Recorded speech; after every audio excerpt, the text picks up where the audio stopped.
And going to be an interesting day ahead for us here at Top Story because we have in just about half an hour, we'll be joined by Steve Millington from the Twin Falls County Republican Party. They have a big dinner coming up February 28th. He may mention some of the last minute details about all of that. That's Saturday if you're counting.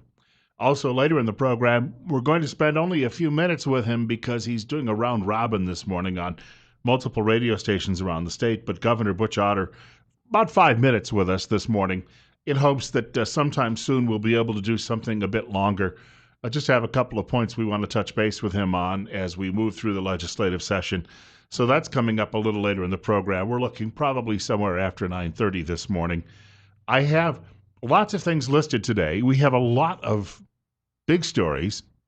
Any one of them could be a top story. I don't know that one of them really is standing out right now over any of the others. And I just bring that up. And so I brought with me a healthy stack of paperwork. If people who sometimes watch well, I know you'd have to be somewhat twisted, but if you sit down and watch the videos of some of the programs that we do, you might notice that I come in here with something larger than, well, nobody under the age of 30 knows what a phone book is, but it's as large as a big city phone book material that I bring in. And what I've done is I've gone through multiple sources and highlighted various things that the little yellow highlighters, you get them on sale over at one of the Office Max stores here in town. And I go through about one of those every 2 weeks. It runs out of ink that fast, the way I'm highlighting just page after page after page of material. But I have a number of things that are going on, at least to open up with on the national level, that will be of concern for us on the local level as well. Tomorrow there is it's going to be that decision or that move from or Thursday, 2 days from now. Losing track of my days during the week. On Thursday, the FCC is planning to put in place its new restrictions on the internet. Now, they have been summoned to come into the House of Representatives. I almost said Congress, but the House being just one side of that. They have been summoned, I think, by Jason Chaffetz in Utah to come to the House of Representatives and explain themselves, if you will, about what they're planning, because the 300 and some odd page document has not been released to the public. You think sometimes you live in a free society. Boy, do they have you by the short hairs. So that's going on this week. Also, on March 4th, we're looking at next week, March 4th, the Supreme Court of the United States, known by the acronym of SCOTUS, and I know that sounds like somebody's anatomy. If you go to the AP wire, it just reads SCOTUS, and that's an abbreviation, Supreme Court of the United States. They will be hearing the case, the latest Obamacare case. Now, we won't have a result. We won't know what their decision is until likely June. So that's on the way. And there's just so many things that are popping up on all levels now that could determine our future for the next generation, 30 years. And I think that we have to sit back and realize we've allowed this to happen. As a friend of mine said this morning, I was writing him, it's finally gone mainstream. There is a program that police departments in some parts of the country are using. It's called Stingray.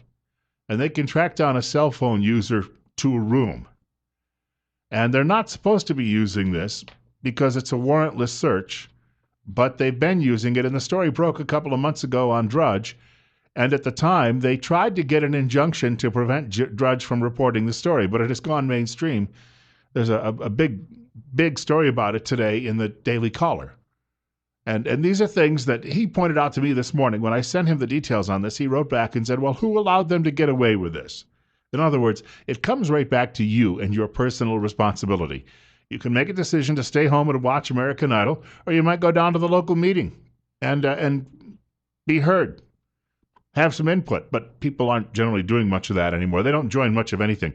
From the 1950s until the mid-1990s, the number of Americans in bowling leagues per capita dropped by 50%. My guess is if we look at the per capita population and measure it that way, adjusting for the growth in population, we're probably down to about 10%. And if you look at service clubs, Kiwanis, Lions, Rotary, you're likely not seeing anywhere near the people involved with those that you would have seen 30, 40, 50 years ago. Americans would much prefer to stay at home. Cocooning is the word they use. Stay at home, watch Netflix, play video games, and do those things than get involved. And young people becoming more and more libertarian are tending to skew to the notion that they don't really need anyone else and they don't want anyone else in their lives. So community frays at all edges when that happens, and government takes advantage of it. Speaking of the Obamacare story, this is a great headline from Washington Examiner this morning. An Obamacare tell. We'll get to what that means in just a moment. 12 minutes right now after 8 o'clock. 27 at our studios, looking for highs today. 40 maybe at best. And this is Bill Colley, or I am Bill Colley. I wouldn't walk into a room and say this is. I'd say I am. I am Bill Colley on Top Story on News Radio 1310 KLIX and newsradio1310.com. A writer by the name of, well, I guess it's an editorial which didn't have a signed a writer to it at Washington Examiner. That probably means it's Timothy Carney. Last Friday, Health and Human Services, I always like these Orwellian names that they give to these departments. Health and Human Services announced that it was effectively extending the February 15 deadline for individuals to purchase insurance through Obamacare. Now, when you hear something like that, what does that tell you? What is the message that conveys? The writer says to start it's yet another indication that any deadline that the administration sets is merely written on water. Furthermore, the individual mandate has been one of the most publicized aspects of the law and the subject of a major Supreme Court case already. Sure, not everybody follows the news, but typically the federal government isn't keen on cutting slack to people who aren't aware of the law. We had that discussion a couple of weeks ago. The old ignorance of the law is no excuse. Of course, when you've got 70 million laws across the country, it could well be in this day and age. In addition, signing up for insurance now wouldn't protect individuals, the writer says, against any fines that they owe for not having insurance last year. Which is they're saying, well, people didn't know about these fines. We're giving them more time to sign up. Well, yes, but it's not going to wipe away your fine for not having insurance last year. So what they're trying to do, obviously, is boost those numbers because the numbers aren't anywhere near what they want, and perhaps the number of people who've signed up has already been overstated by the government. Not that anyone would ever do that for any political reasons. I'm sure you understand that in Washington, they all go there, and it's all like Mr. Smith with Jimmy Stewart, each and every one of them, and they just want to help you. No one has ever been convicted of taking graft. No politician running for president next year has ever taken any money from the Chinese and Saudis. All right, well, forget her. Just forget her for now. She's not actually in office right now, so we can't use Mrs. Clinton as an example. But I'm telling you, these people are so squeaky clean honest, we have to trust everything they tell us. Because when they come out and they show up at town hall meetings or they come door-to-door campaigning, it's always all about you, isn't it? It's 8:14. Bill Colley with you this morning on News Radio 1310 KLIX. NewsRadio1310.com online means you can pick us up anywhere all over the world, and you can reach the program this morning by dialing me up, 736-0300. That's 736-0300. I believe we have our first caller of the morning. You're up on the air, in fact, on News Radio 1310 KLIX. And what's the question or comment? Well, good morning, Bill. I was just commenting on this fine for the insurance. I got insurance August of last year, and I still had to pay a $450 fine. And it was automatic in my tax preparation. And so they just threw it at you, right? Yep.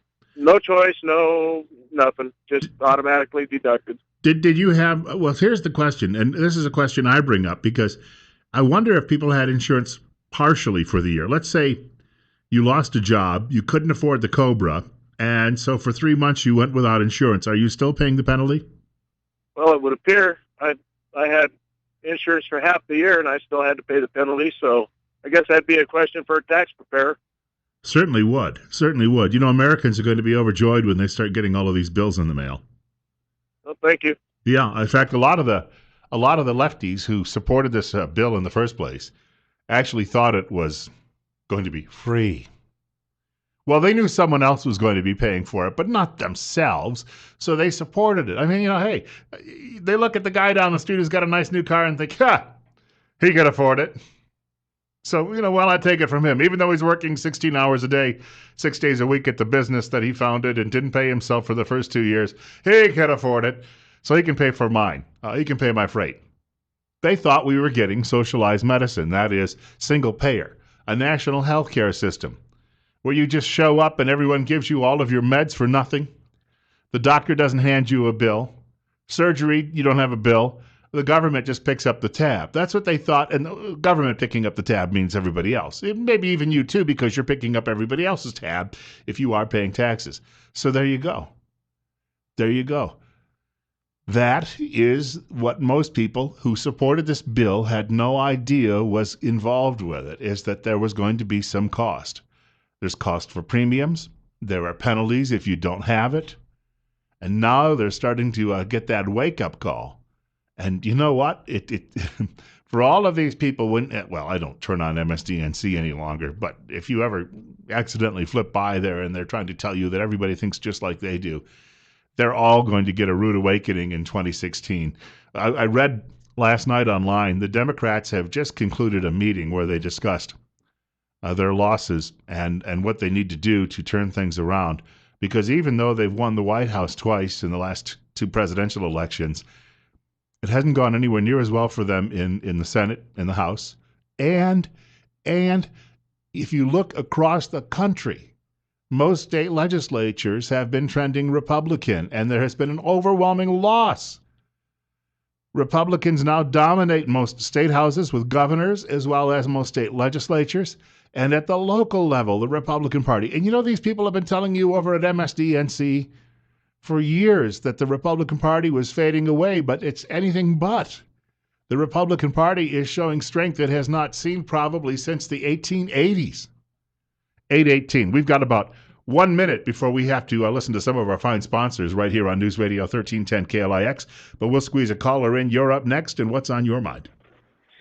Bill, I'd like to say that, it's not just us taxpayers paying for all of this free stuff. The government says they're paying for it, and they're actually kind of right. That's why we're going into debt, because for every dollar we put in, they're spending $2. So it's just not working out. Yeah, borrowing it from the Chinese, or in many cases, these Islamic nations, we borrow it from their sovereign wealth funds.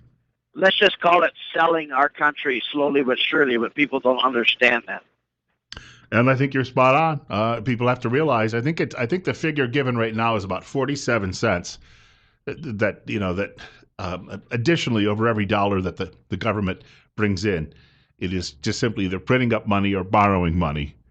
And we had a conversation with a guest last week. In fact, I think we had a conversation with one of our U.S. senators here in studio, Mike Crapo, about how there may be an effort among some people in government to inflate the debt away, which means no matter how good you were at saving for retirement, when you get there, well, dog food, if you can, well, I don't know. If you can't afford the teriyaki sauce or anything else you'd like to put atop it, it probably isn't really, really very good. But it could sustain you at least for a while. It's the cold when you're living under a bridge that might kill you. But don't worry, they've got a program for that. Well, they do now. They won't have it when they don't have any money left and everybody else calls our note. Steve Millington will join us about 8:30 this morning. It's 8:20, 28 at our studios.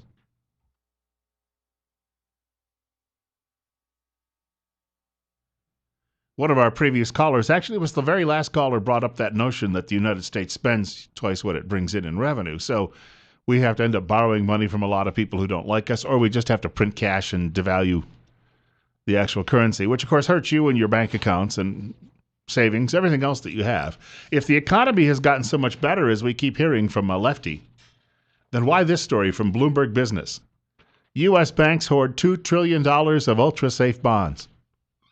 Now, they wouldn't be doing that if they thought everything was hunky-dory.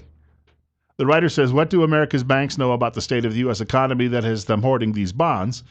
The writer says, borrowers, in particular among Americans scarred by the housing bust, are still repairing their finances rather than going into debt to splurge on big-ticket items. And really, if you're going to turn your economy around by going into debt, personal debt, the U.S. economy survives. 70% of it is based on consumer spending.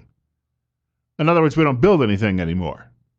The writer says, and that may mean the U.S. recovery isn't quite as robust as all the upbeat data would suggest. No. Who'd have thunk it? Because when you turn on ABC, CBS, NBC, CNN, and MSDNC, they're telling you how great things are, and of course they're telling you who you can be thanking for that. It's called idolatry, actually, in some quarters. It's their faithfulness to an individual in the White House. And then I have one other point I wanted to bring up during this segment of the program, because this is a shorter squeeze of a segment. But I saw this yesterday in the Idaho Statesman, and it's been all over the AP wire as well. Idaho psychologists are seeking authority to prescribe medications. First of all, America is way over-medicated. Let's be honest about that. You know, if your kid gets up and runs around the classroom, they say, oh, he's hyperactive. We've got to give him some medicine to slow him down.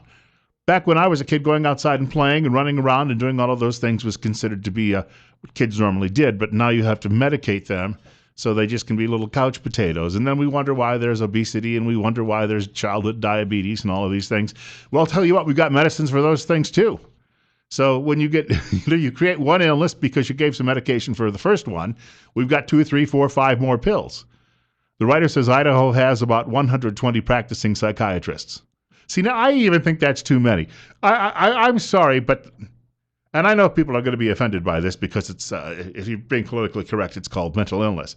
But those people out there who are just plain nuts, I understand your need for a psychiatrist, perhaps. But most people, if you've got a little bit of a depression, then go outside and walk around or do something like that, or get involved in your church or community, and it'll help you out greatly.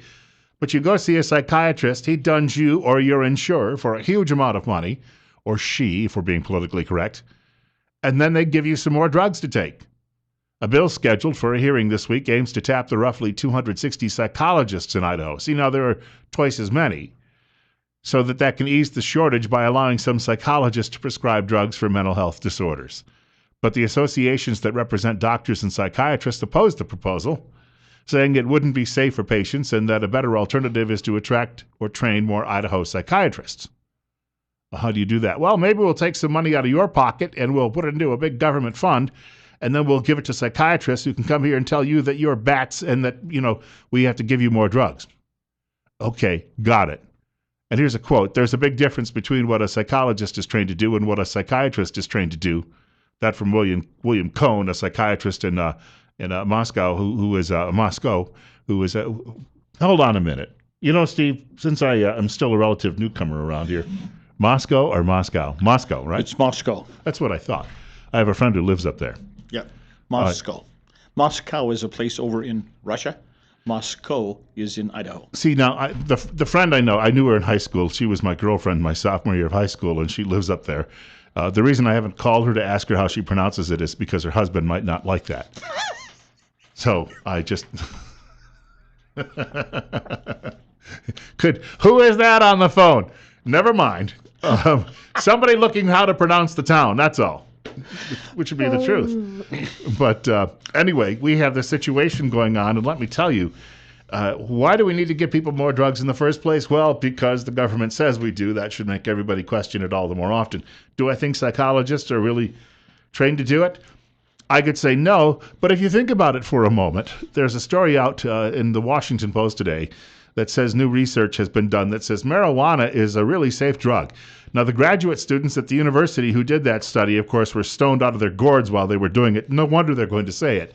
But people already self-medicate. Whether they pick up a bottle of scotch or they pick up a bag of weed, they're already doing all of these things on their own. They don't necessarily even need a doctor in the first place.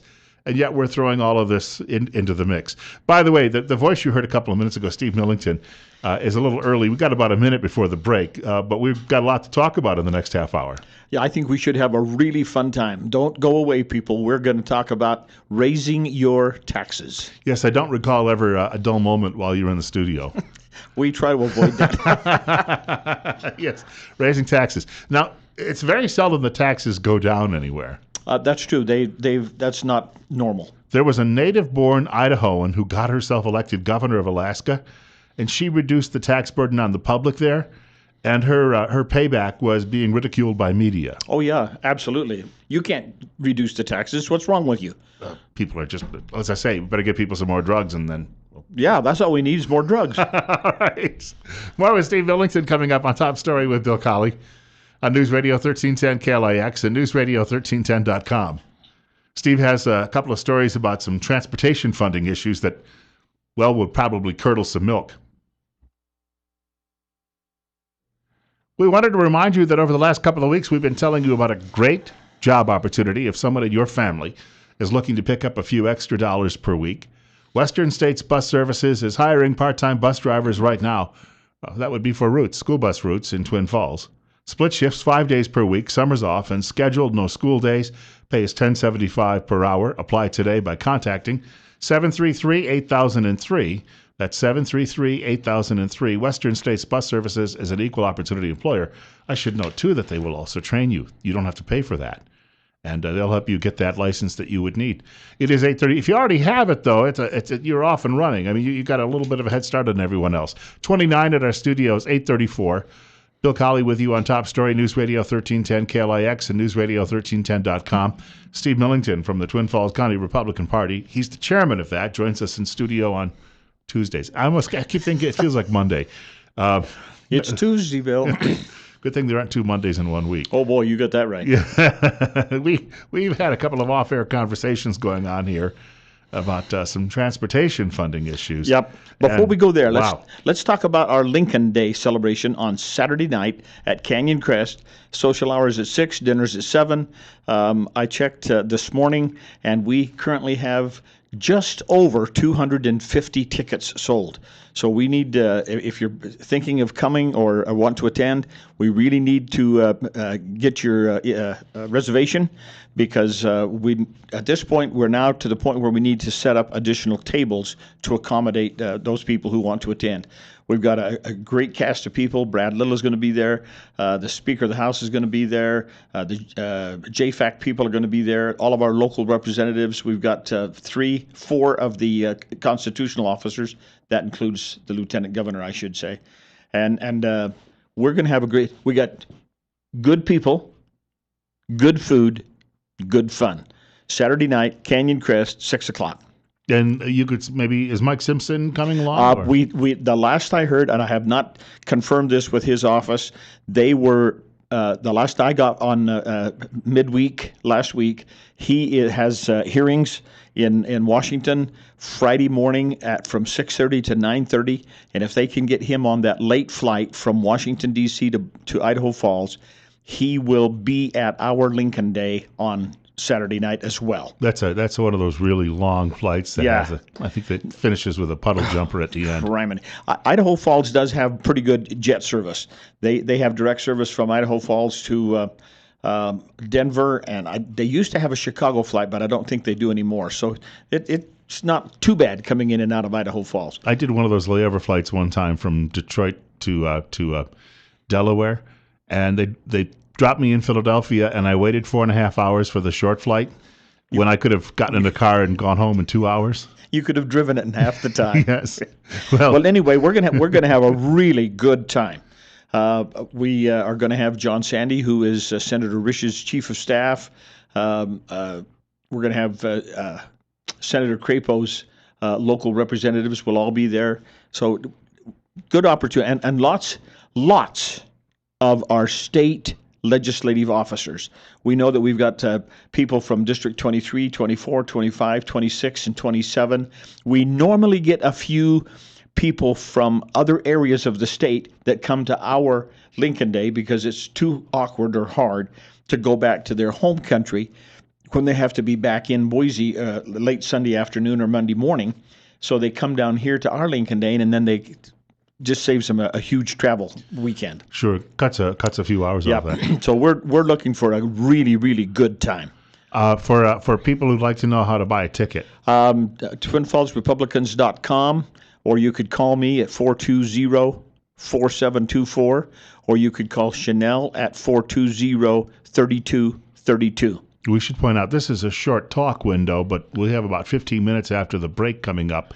And we're going to be talking about, speaking of driving, some road issues. Yep. The transportation funding bill has finally seen the light of day. And it's now, it was voted out of committee to the floor of the House. All funding bills have to begin in the House. And so it is going to have its moment, its day in the sun, so to speak. And it's got some things that I don't like. That doesn't mean that it's necessarily totally wrong. It's just that if I were doing it, I think I'd try to do it differently. And so we need to talk about 2 or 3 of those things. Regardless, there is a growing body of thought that the legislature will not adjourn until we get something done with transportation funding. So we are going to see some additional taxes to take care of transportation issues. So this will be an ongoing conversation for the next... Good golly, they could be there till 2023. No, we won't, because many of the legislators there are involved in agriculture, farmers and ranchers and so forth. And we see a few real good days, and the ground gets thawed out, and it's time to get some fertilizer down and get some field work done, and they're going to want to give it up and go home. We've got more coming up with Steve Millington. He is here from the Twin Falls County Republican Party, and we're talking about roads and road repairs and what it's going to cost you, what it might even cost your local government, too, as well. Some shockers coming out through some of the cities around the state, too, as well. They may lose some money they have in order to help bail out the state. It all rolls downhill, as they say. 30 right now at our studios. Bill Colley with you on News Radio 1310 KLIX. Also online at newsradio1310.com, anywhere in the world. Our guest in the studio until 9 o'clock this morning, Steve Millington. He is the chairman of the Twin Falls County Republican Party. Joins us on Tuesday mornings. 30 right now at our studios. It's coming up on 8:44. Bill Colley with you on News Radio 1310 KLIX, newsradio1310.com. And Steve mentioned something to me during one of the breaks about this new transportation funding effort that sometimes you do like to see home runs hit, but you don't win a baseball game on home runs. You do it usually on stringing a lot of singles and doubles together. That's correct. Now, one of the things that the parts and pieces of this transportation funding bill will now get a lot more activity because they have come out of the transportation committee to the floor of the House. And so we will now begin to tear this thing into manageable pieces and talk about what's involved in there. Now, the main premise is we need to raise a minimum of $200 million a year in additional revenues for transportation funding. Now, keep in mind in the state of Idaho that we have basically two budgets. We have our, quote, general fund budget, and then we have transportation budget. And those two are isolated. They never cross lines. They never cross paths. And so the money that is designated for transportation goes to transportation. And the general fund takes care of everything else, which would be education, health and welfare, corrections, and all other state administrative costs. Well, there's a couple of things in this that everybody is in such a dither over rounding up money for transportation. They don't want to raise any taxes. They just want to cross the boundaries between general fund and transportation fund. And I'm really uncomfortable with that, opposed to the idea. If we want it for transportation, let's put it in transportation and keep it there. Don't start stealing from the general fund budget to take care of transportation costs.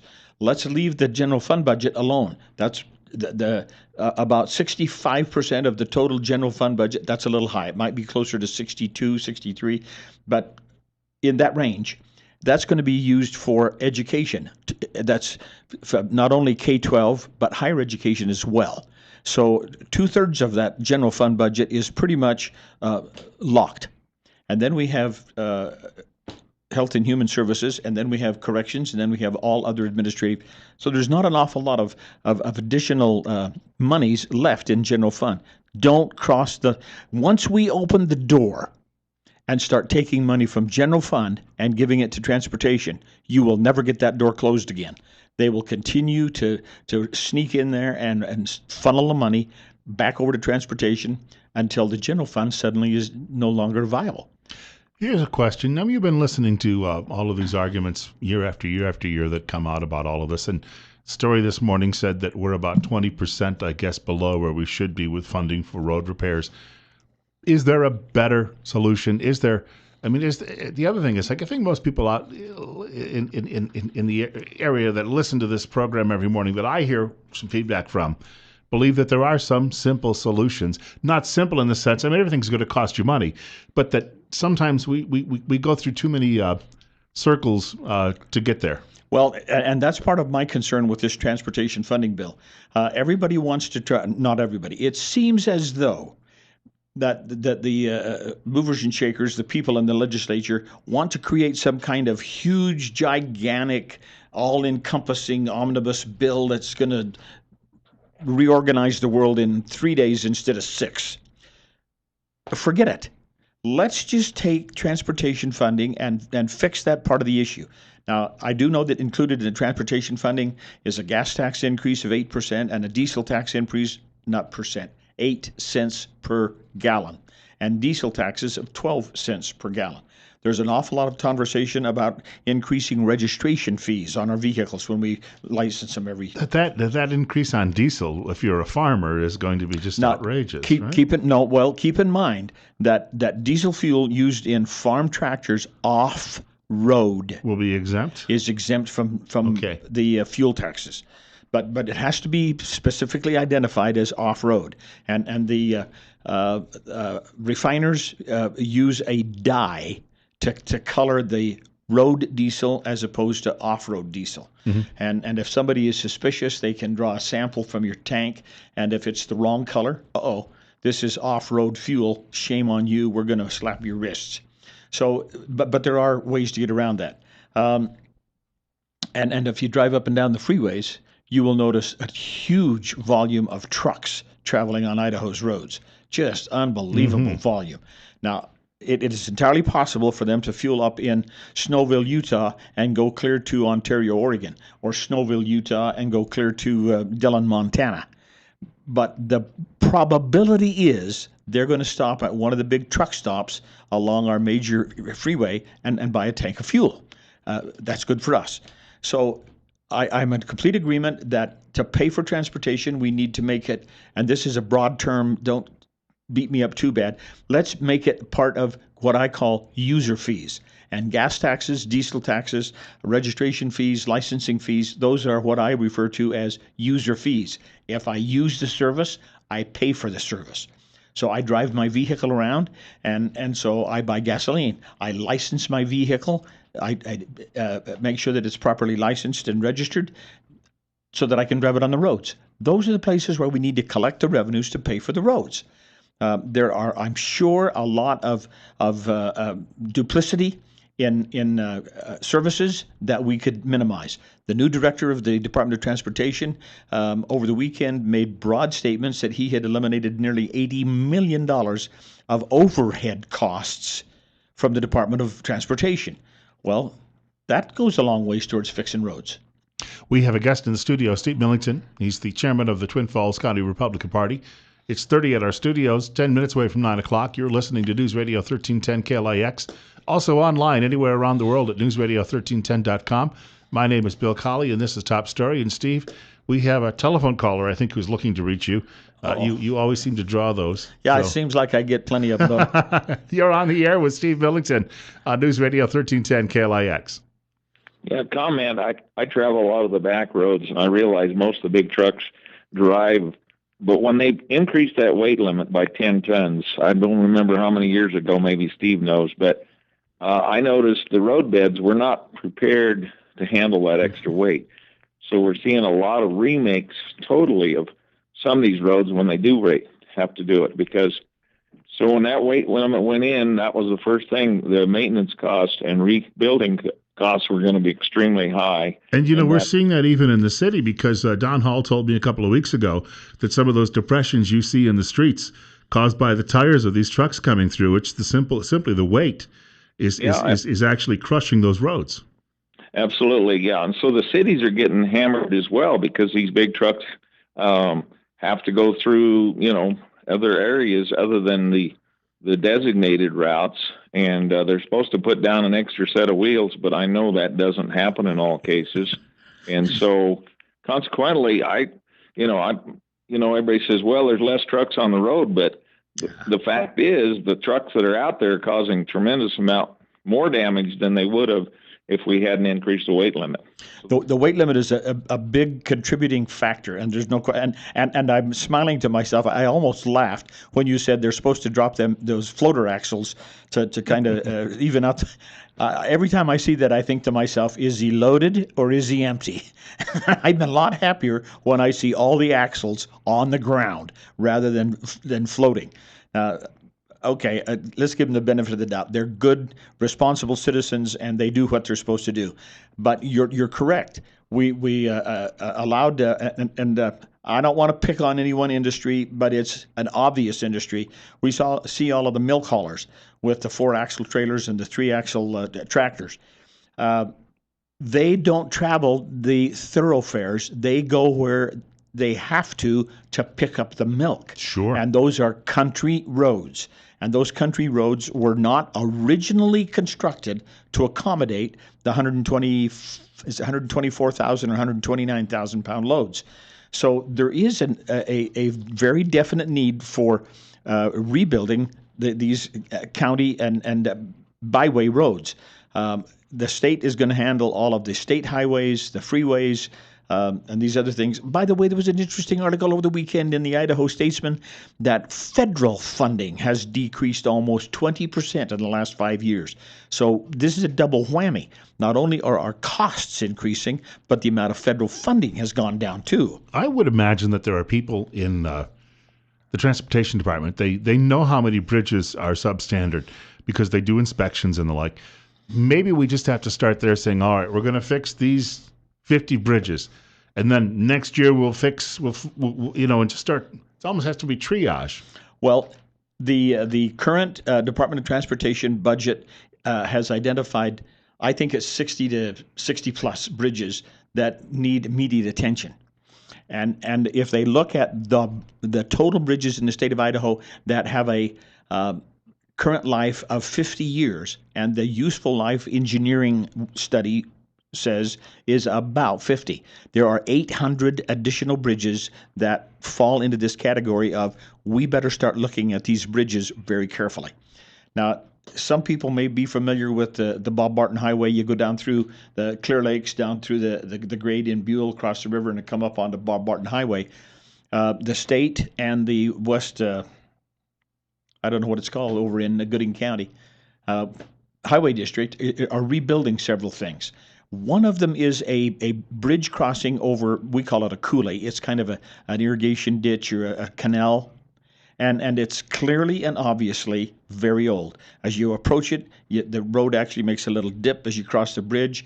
It's just barely 2 cars wide, and they're going to replace that this year. It's $1 million bill. And it's not a major thoroughfare, but it's just a bridge collapse waiting to happen. Right. So, right. But you see, even something that is almost as inconsequential as that's $1 million bill. Now that might be on the high side. It might be $750,000, but they don't give those things away at Walmart. Okay, so we're talking about a lot of money. Now in this transportation funding bill, they've got all kinds of stuff pushed into this thing that. Get it out of there, and let's just do transportation. They want to reconfigure the state income tax brackets and make a one level 6.6% across the board for everybody.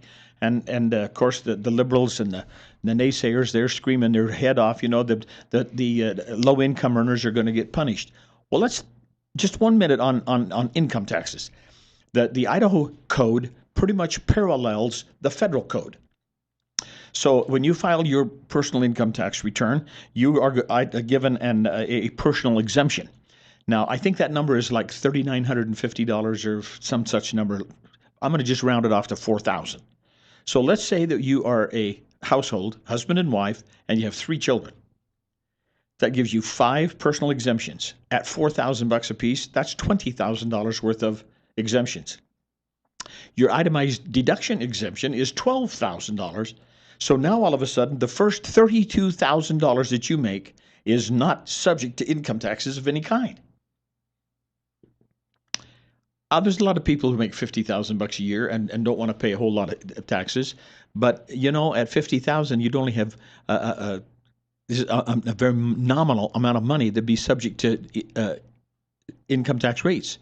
And even at that, you're applicable, the rate of income tax is not the 6.6, it's more like 1.5 or 2, because the first $32,000 is exempt from any taxation.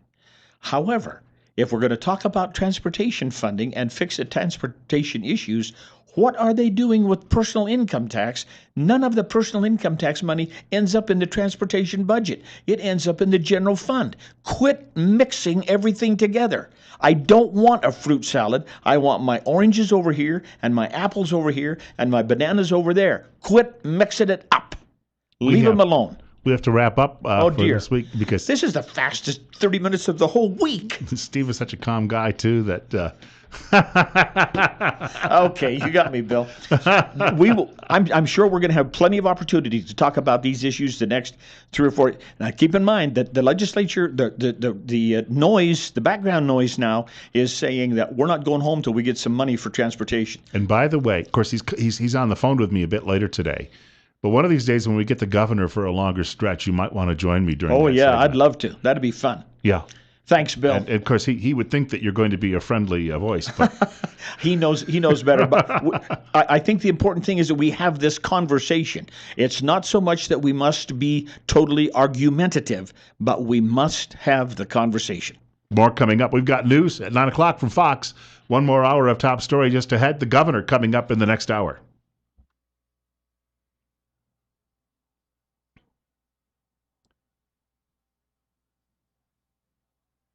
You got to help me out on one here. I've been battling back and forth on Facebook over the last couple of days with one of these Facebook connections. I have to say that everybody's my friend.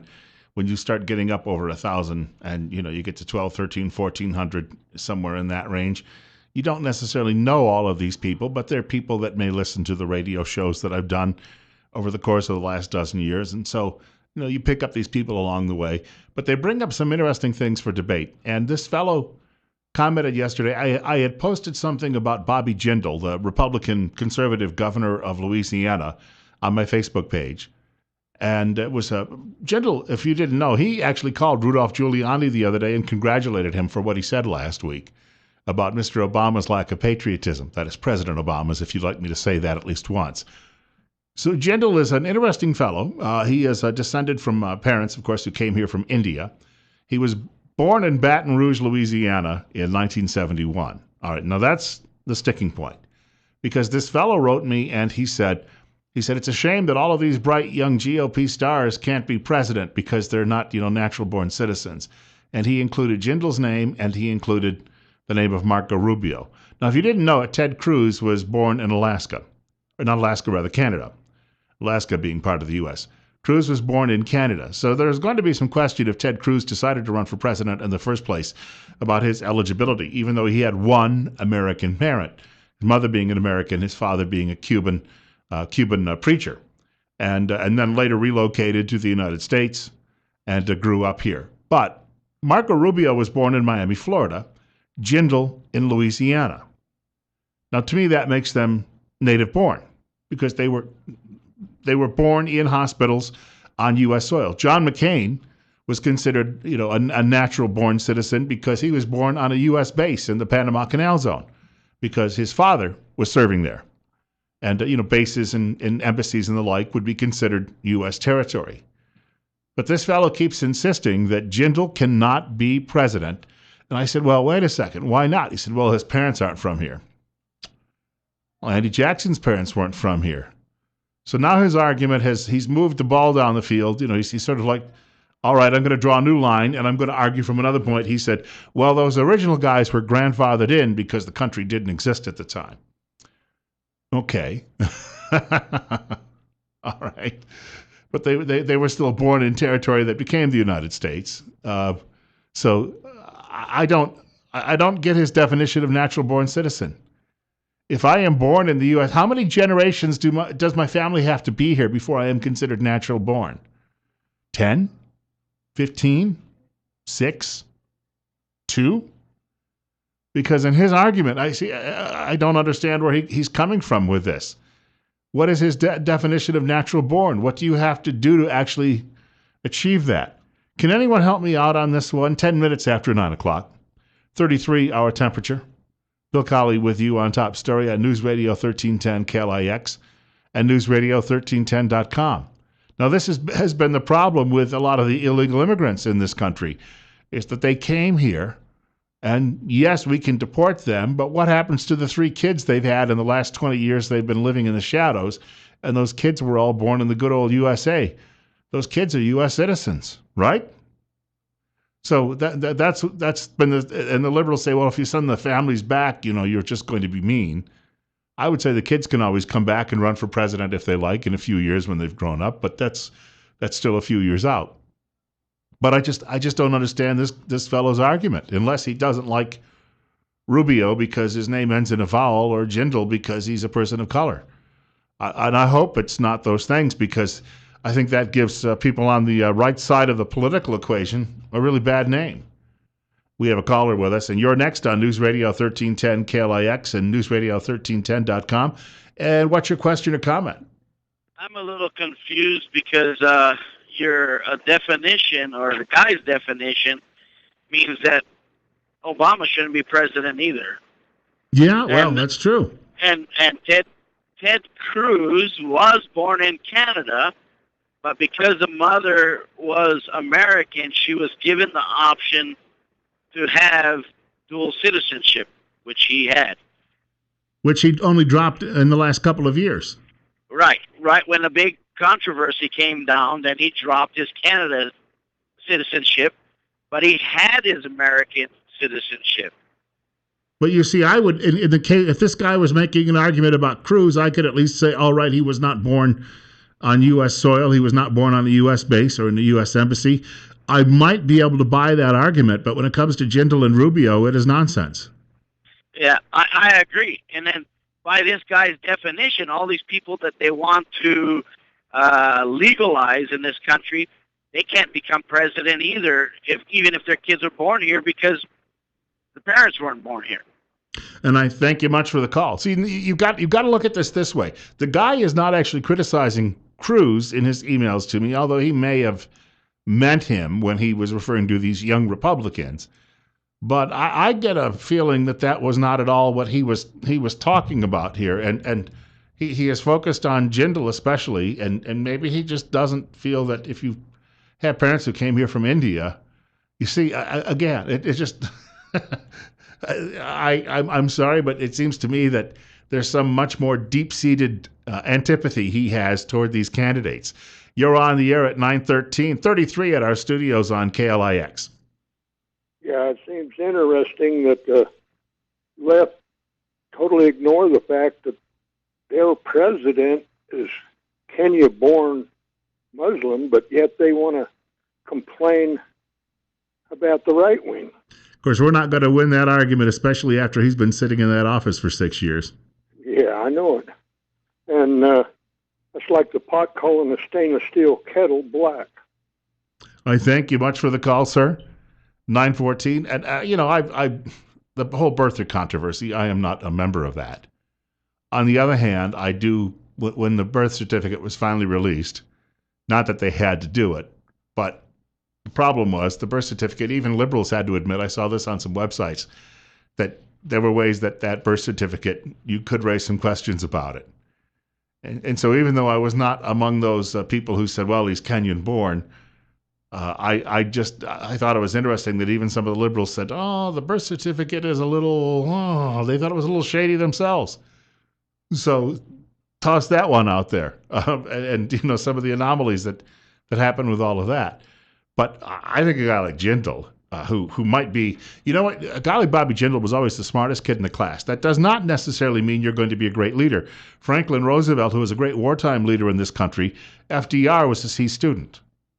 He was not a brilliant guy. He spent most of his time, his spare time, working on his stamp collection. They called him, a philatelist?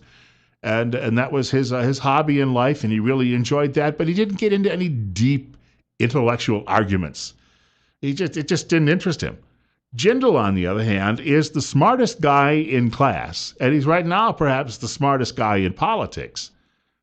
But I think he'd also he's got some leadership skills. A friend of mine who was working in post-Katrina reconstruction in Louisiana has said nothing but wonderful things about Jindal's abilities. When he got elected to Congress or rather to governor from Congress, because he's shown in his efforts in his own district to bring everyone back together and get order restored and put things back together. And so he actually has some good skills when it comes to that too as well. The other part of this is, when Jindal criticizes President Obama for being a little too cozy with the Islamic radicals around the world, remember Jindal's parents came from India, and remember at one time India was partitioned between India and Pakistan, as Mr. Obama calls it, and they had a terrible bloodbath where a few million people got killed, that within Bobby Jindal's parents' lifetime. So they know what it's like to deal with radical Islam in his family. And I'll throw in another point about that. In 2010, was at the second Tea Party rally at the Capitol. I went to the one in 2009, and then I went to both Glenn Beck and 2 weeks later the Tea Party rally in Washington. And I was standing on the west lawn of the Capitol after the second rally wrapped up. And I was standing there holding a sign a friend of mine had made. She jokingly put a mask of Barack Obama on the sign, and she found something that looked like a pharaonic sort of a headdress, striped headdress, and put it atop of his head. And of course, a lot of people didn't like that if they were lefties who saw us. They oh, that's racist. No, it was commenting that he is the pharaoh, the king, thinks he is. But it was all, of course, tongue-in-cheek, a reference to the Islamic background in his family as well. And I was standing there while she wandered away. She said, hold this for me. I was standing there holding her sign. Unfortunately, I'm the guy who got photographed, and I'm the guy photographed holding that sign on some of these naughty websites, liberal websites. But a family came by. They were tourists from Mumbai in India. And they saw the sign, and they stopped, and they just unloaded. They said, the rest of the world knows what this guy is, and knows his awful background, and knows where his sympathies lie. And your press in the United States is simply covering all of that up. Isn't that fascinating? That they would share that with me while I was standing there. And so, like Jindal, because of their background, they know this threat. They can see it. It is real to them. Where we have been conditioned by media in this country to ignore it. But getting back to Jindal, again, Baton Rouge, Louisiana, you don't get any more American than that. No, I mean, his idea of a good time is to go to a Saints game on Sunday and perhaps an LSU game on Saturday. This guy, I mean, he's about as American as you can get. But like I say, absolutely brilliant as well. And you got these people out there saying, well, he's not natural born. Define natural born again. And the guy is trying to tell me, well, this is what the Founding Fathers meant. Really, what did they talk to you? Because, I apparently was doing my homework that night. Oh, come to think of it, they were all long dead. Now I can go back and I can look through their readings and their writings. Madison especially will give you an insight into what they are looking at, into interpreting that Constitution in the papers that he wrote, and of course in the Federalist Papers. But you know what? I don't recall that he made any comments reflecting on that to that degree. Because again, this gets ridiculous. Does your family have to be here 10 generations, 20 generations, 30 generations? I'm sorry, it's nonsense. We have a couple of minutes coming up where we're going to hear from some of our fine sponsors. Bill Colley with you on News Radio 1310 KLAX and newsradio1310.com. I will also point out in about 20 minutes, it's only going to be a brief visit, but we expect to spend a few minutes with Governor Butch Otter. He'll be talking with us. Because of the time limit, only about 5 minutes this morning, we're going to hit just two subjects. We're going to address broadband issues, and we're going to address transportation funding, as we just heard in the last couple of minutes, coming from Steve Millington. That's going to be a huge issue over the coming weeks at the state capitol. And remember the governor, because he's been rebuffed on this issue before by legislators, simply said in a State of the State address, all right, it's yours. If you're going to just keep giving me a kick in the groin every time I come up with an idea about this, then you take care of it. So he may have some interesting thoughts on that coming up in just a few minutes. Right here on News Radio 1310 KLIX. Bill Colley with you. 34 at our studios. It's 20 after 9.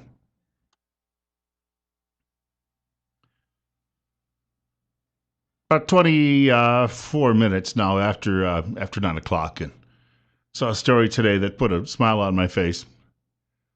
And I told you yesterday that the Washington Post fact checker had been assigned to fact check a movie by the name of American Sniper because they were trying to discredit it in hopes that it would not win the Academy Award for Best Picture last year. And of course, the orchestrated left-wing effort to discredit the film apparently paid off because some obscure movie ended up getting the crown.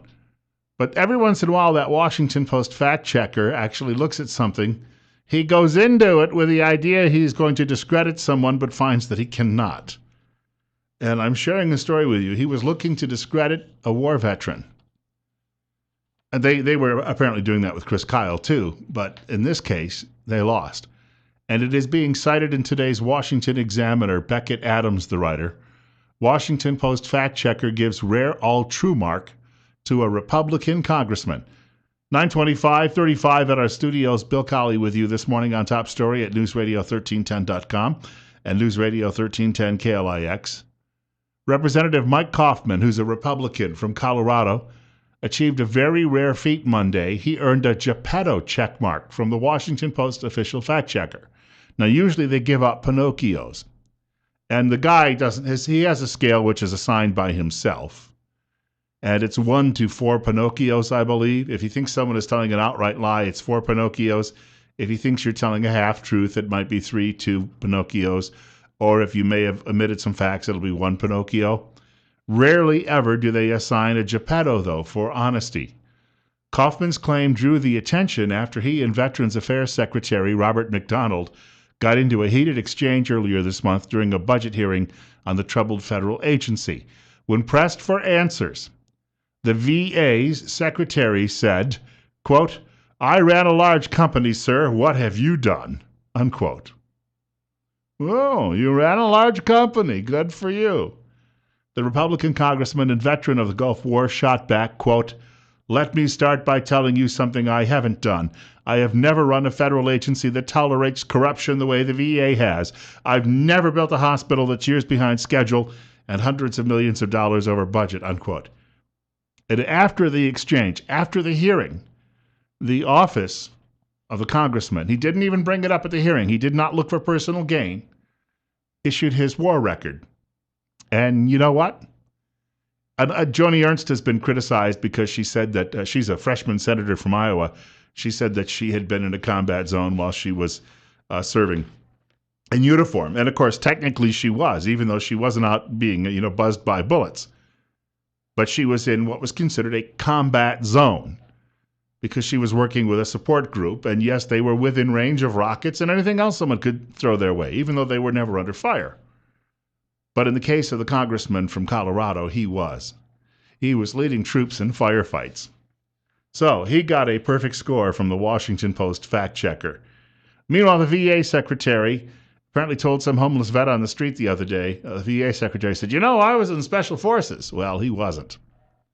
And as long as we're on the topic, apparently liberals are still trying to push the envelope on this one, but Bill O'Reilly has been cleared. Last night on his program, was it last night? He had a reporter from NBC who was leading the bureau in Argentina during the Falkland War, who came on O'Reilly's show and said, indeed, the war zone wasn't just the Falkland Islands where the British and the Argentine troops were fighting, but was in Argentina itself because of the debacle on the government's part. The country quickly descended into civil war. And yes, there were riots in the streets, and the military was involved in trying to suppress those. And yes, indeed, Bill O'Reilly, you were right. You were in that zone. This all comes from that reporter, that communist David Korn from the communist magazine Mother Jones, who said O'Reilly was fibbing just like Brian Williams about his experiences. Korn, meanwhile, was on Hugh Hewitt's show the other day, and when Hewitt started bringing up some of these subjects, Korn decided to end the interview. Click, gone. Just decided to hang up. So his accusations are unraveling. Meanwhile, the Washington Post published a story last night saying, O'Reilly, we've got him by the short hairs. And then the video broke from CBS that actually showed the rioting going on that O'Reilly was in the center of. Oops. And the guy Eric Engberg, who worked at CBS News, was a lout who came out and said O'Reilly was lying. I know Eric Engberg. In 1993, August 18th, 1993, Sarah Ann Wood, daughter of a minister, 11 years old, went vanished. She had been kidnapped and we later discovered killed by a child molester. near their home just outside of Utica, New York. I was working as the weekend editor running the desk at the CBS TV affiliate in Syracuse, New York at the time. And in came the 48 Hours crew from CBS. And the big star, Eric Engberg, at the time for CBS News, one of their top reporters supposedly, the guy slept walk through the whole few days they were there covering the story. And then he called me up on the phone and asked me for some video and any interviews I might have so he could put all of those together and make himself look like the heroic reporter on the story. That's not being reported. I commented in the Washington Post comments section after that story last night. Nobody from Pravda on the Potomac has gotten back to me yet. Score one for the good guys and the evildoers on the American left. Got to try harder. We got more coming up. Governor Butch Otter from Idaho scheduled to join us back just about 10 minutes or so right here on News Radio 1310 KLIX and newsradio1310.com. Top story with Bill Colley, 35 at our studios at 9:30. If you go to the website today of News Radio 1310 KLIX, well, I'm not going to say we're under attack from China, at least not intentionally. But if you go to the website, newsradio1310.com, there is a story you can check out.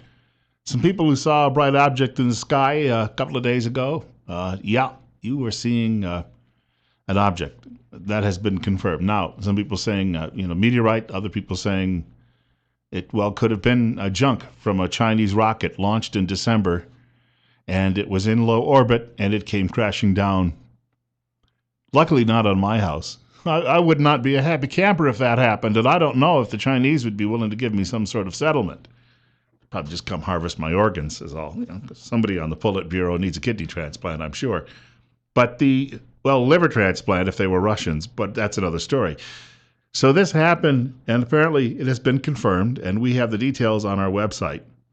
I should also note that my sister who lives in western New York State, they had a similar experience a few days ago, which leads me to believe either there's a lot of Chinese space junk up there or there is some sort of large meteor shower going on around the world right now, and people are seeing it. And she lives on the other side of the continent practically, where they happen to see something go streaking through the sky over the course of last weekend. So yes, there has been some confirmation on all of this. And if you get a chance, look at the picture, because we are talking a very, very bright object as it came streaking through. Maybe not quite as bright as, you remember in Russia a couple of years ago? Some of you may have recollection of that, where that large rock went soaring through the sky and it was during daylight hours and then exploded and shattered windows throughout one city. But yeah, there's some great video here that we have posted, and of course that comes from a KMVT TV as well. But you can see this thing just streaking through the sky, and it is obvious it is not something you would normally have in that situation. So it has likely crashed somewhere over Idaho or Utah or Montana. And if you're out there wandering and you see some little green men, call the government first, right? And they'll cover that up. And then in a couple of weeks, we'll hear about it on George Norrie's program. You don't actually believe everything you hear on George Norrie, do you? I mean, it is entertaining as all get out. I'm one of those people, I sit here and I listen to it and I think to myself, yeah, it's kind of fun. But if you go around quoting all of that all day long, we talked earlier about the psychologist wanting to drug you here in the state of Idaho. Well, they'll be definitely doing it if you keep it up. One other quick comment. I was mentioning the Veterans Administration earlier and some of the issues going on with members of Congress and the like. One of the ranking Democrats on the House Veterans Affairs Committee is skipping the American Legion's National Conference. Her name is Corinne Brown. She's a Democrat from Florida. She has only been on the committee since last summer. Veterans groups had not wanted her. They had actually favored a Republican, or Democrat rather, by the name of Tim Walz from Minnesota, who actually had some wartime experience. But instead, Democrats decided that she was the person they wanted on the committee. She reaffirmed at a hearing in July of last summer that the, quote, VA system is one of the best systems in the United States. That is what I'm saying, unquote. So she might be a bit of a shill for the Obama White House, wouldn't you say? And after she heard from some other people on the committee and publicly and veterans that they disagreed, she said, quote, I personally think the VA system is an A or a 10, unquote. Of course, that was on a scale of 650, right? Yeah, okay. Well, Let her explain herself a little bit more. In a few minutes, we expect to be joined by Idaho Governor Butch Otter. Again, 5 minutes. Trying to do a political interview in 5 minutes is not exactly the easiest thing that you can accomplish. And just because of the length of time, we're not going to be taking any telephone calls today. Admittedly, you get about 30 seconds to ask a question. Then we've got 4 minutes. In a 5-minute interview, you introduce the governor for 30 seconds. You do a 30-second wrap-up, so you're down to 4 minutes. And this is where, when the governor's on, you end up getting those statement callers anyway who want to take up 2 minutes of that time. So we're just going to have to ask 2, I think, very brief questions and get an answer from the governor on those. But he has pledged that he is going to try to do this on a lengthier basis sometime soon. So we're looking forward to that and give people an opportunity. We'd love to get him in studio. In New Jersey, our sister stations at Town Square Media do a weekly program with Chris Christie called Ask the Governor. I'm in favor of doing something like that where we could have some time and he could just sit down and I'd pick up the phone. He'd do all the talking directly back and forth with members of the public. That is a work in progress at the moment, but I do believe it would be very positive and it would allow people a much better chance and really maybe even learn some things about government too along the way and really good interaction we could have going on. But as I say, it's not in the cards right now. In the meantime, 36 at our studios. We're probably going to reach our daytime high by late morning. I don't know that we're going to see a huge warm-up throughout the afternoon. The weather forecast it's not terrible. It's not like any huge rain showers or anything coming in the next several days. But we are looking at temperatures that are considerably cooler than where they have been in the last couple of weeks. But still plenty of sunshine over the next few days. And let's face it, it's only February still. We have a lot of time left before we start talking about walking around in our Hawaiian shirts and shorts. Weather, of course, coming up throughout the day right here on News Radio 1310 KLIX, newsradio1310.com with Bill Colley. This is Top Story. Pushing the envelope slightly here. Apparently some of our folks in some of our competing cities taking a bit more time with the governor than we expected. But you know what? We can always tee it up and try to do it on another day. 9:44 at our studios, News Radio 1310 KLIX and newsradio1310.com. Bill Colley with you this morning on Top Story. Got about 15 minutes left. And, of course, Governor Mike Huckabee also joining us a little bit later with the Huckabee Report, brought to you exclusively by the financial advisors at Waddell & Reed in Twin Falls.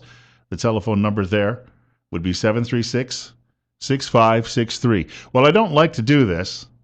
I don't like to try to take a call, hot call it as we say it when we're live on the air, especially with a very special guest. But I believe we have the office of Governor Butch Otter online with us right now, coming up on 9:45. Am I on the right spot with that, Governor? Bill, this is himself. Yeah, thank you. Thank you very much. You got music. Me, you got the office, you got the Capitol building right now. the music was fading a little bit, and I just wanted to make sure that I had the right caller because it might be somebody calling about some weather issue. First of all, thank you for joining. I hope whoever's calling about weather is praying for more rain and snow. The rain we could use. Governor, first of all, thank you for joining us today. You bet. And right off the top, I just spent about half an hour with Steve Millington from the Twin Falls Republicans in the last hour, and as he was getting ready to leave, we had a conversation about the broadband situation, which is getting a lot of attention in media, specifically. Right. Now, I think that we are both aware that you are not necessarily a cup of tea for a lot of these editorial writers. There is some. Boy, that's the understatement. Yeah, I'd say so. You've got some of them who I think are suggesting they're trying to draw comparisons to what happened in Oregon, and perhaps they're trying to beat the drum for some sort of similar type of action here in Idaho. Are you at all worried or concerned? Well, first off, let me say, welcome. Welcome. Where'd you come from? Delaware. Okay, well, welcome to Idaho. Let me say first off that the legislature has done the right thing in funding the IEN through the balance of this year. That gives us an opportunity to look on into the future and what we're going to do for a long-term contract in order to qualify for the E-rate money, in order to get it done right this time. And so I am grateful to the legislature in recognizing the value of the IEN to the state of Idaho and to our students. Bill, this is probably the first time we have it in our constitutional requirement to provide for a system of free, uniform, and thorough common public schools. Now, that isn't verbatim, but it's all of those things in there, and that means whether there's a student that lives in some small town in Idaho or in West Ada, which is the largest school district in the state, they have a right to the same kind of education that students, no matter where they live.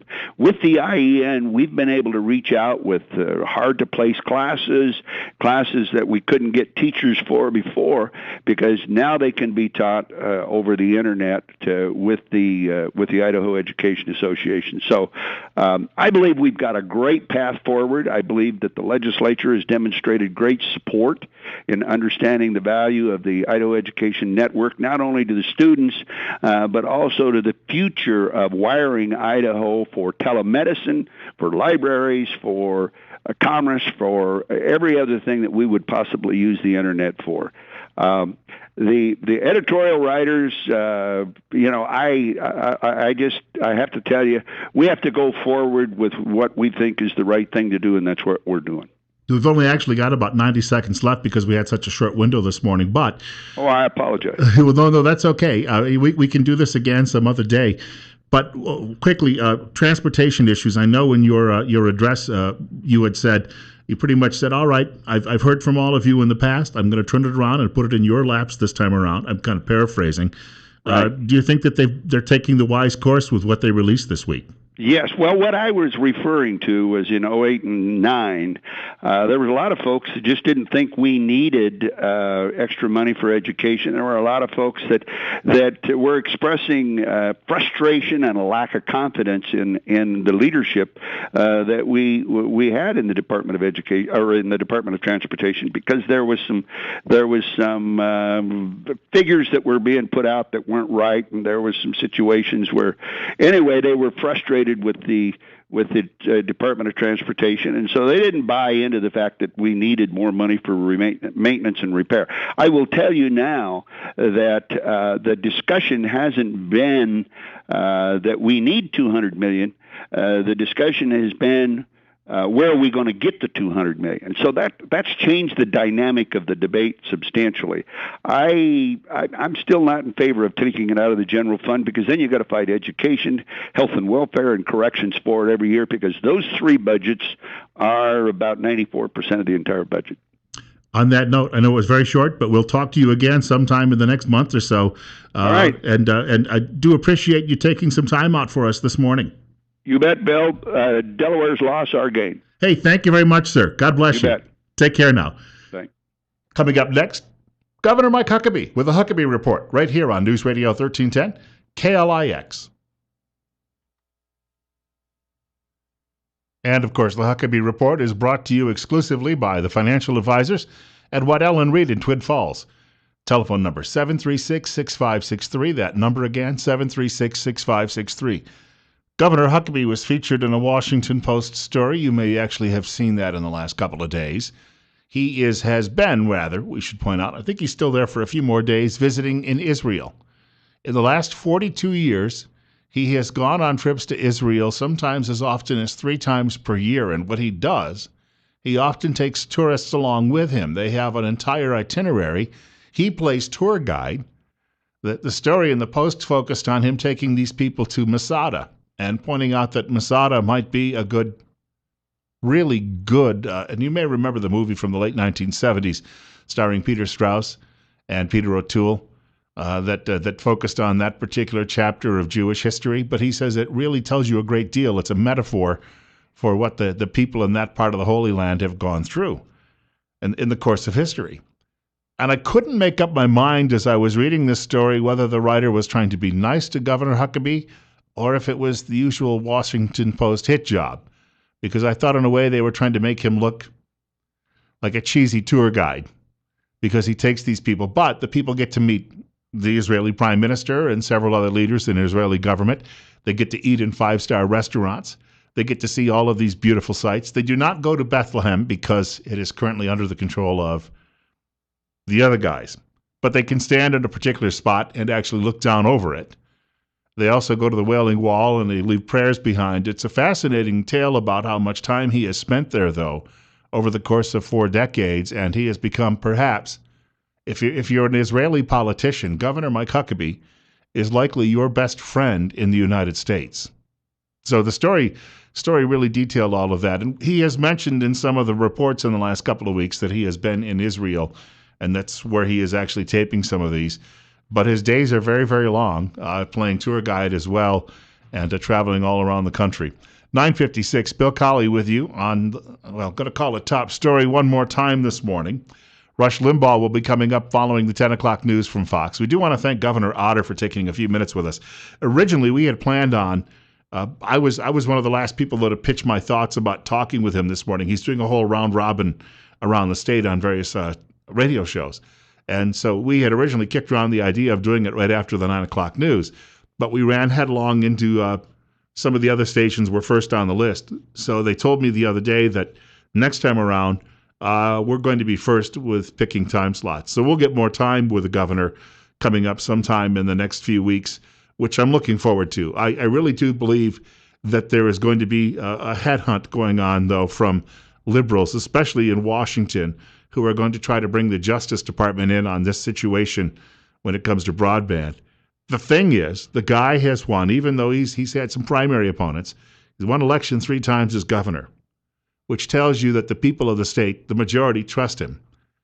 And I think that they trust Republican governance. There was a figure that came out from Randy Staples. He gave it to us yesterday. You are the 9th least taxed state in the country.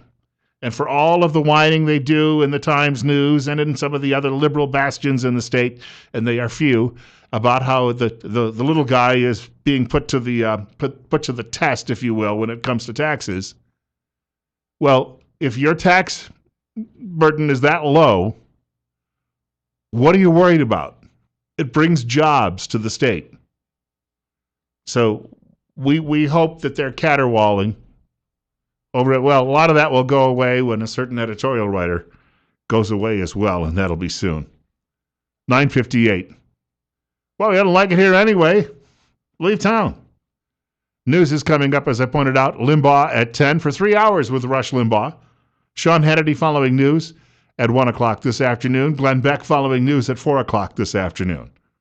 And God willing and the creek don't rise, I'm right back here tomorrow on Top Story on News Radio 1310 KLIX and newsradio1310.com.